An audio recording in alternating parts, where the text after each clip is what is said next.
Subscribe करें हमारे YouTube channel साधना gold को और पाएं वीडियोस सबसे पहले। बेल आइकन दबाना ना भूलें। एक भिखारी घर से निकला तो अपनी झोली में गेहूं एक मुट्ठी डाल लिया। झोली खाली नहीं होनी चाहिए ना, भिखारी का भी भाव ये था। चला, आज भिखारी सोच रहा था आज काश राजा मिल जाता और राजा मुझे बढ़िया भीख दे देता तो मेरा काम बन जाता। सोच ही रहा था कि राजा की पालकी सामने से आ गई। राजा की पालकी सामने से आ गई। आज राजा पालकी से उतरा। भिखारी ने देखा राजा आ रहा है, शायद मुझे भीख देगा। भिखारी प्रसन्न हुआ। तभी राजा पालकी से उतरा और भिखारी के सामने आकर खड़ा हो गया। भिखारी दंग रह गया। जब सोच रहा था वही हुआ, लगता है राजा देगा, पर उल्टा हुआ। राजा ने अपनी झोली फैलाई भिखारी के सामने, भैया आज हम आपसे कुछ मांग रहे हैं।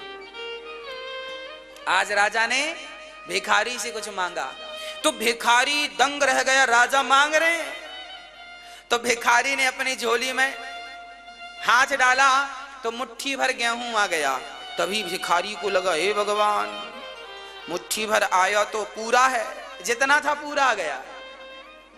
अब भिखारी ने सोचा यदि मैंने सारा दे दिया तो इस राजा को कोई कमी है क्या।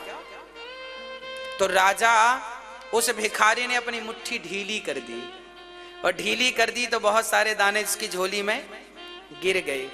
मात्र 8-10 दाने रह गए। तो 8-10 दाने भिखारी ने राजा को यूं दे दिया, ये लो। राजा लेकर चले गए। भिखारी ने पूरे गांव में भीख मांगी, आज उसे बहुत मिला। जब घर लेकर आया, उसने सारा अनाज रखा तो उसने देखा कि उसके अनाजों में कुछ चमक रहा है। ध्यान से देखा तो उतने ही दाने सोने के हो गए थे जितने दाने उन्होंने राजा को दान में दिए थे। 8 गेहूं के दाने उन्होंने राजा को 8-10 दाने तो देखा तो 8-10 दाने गेहूं के वो सोना बन चुके थे।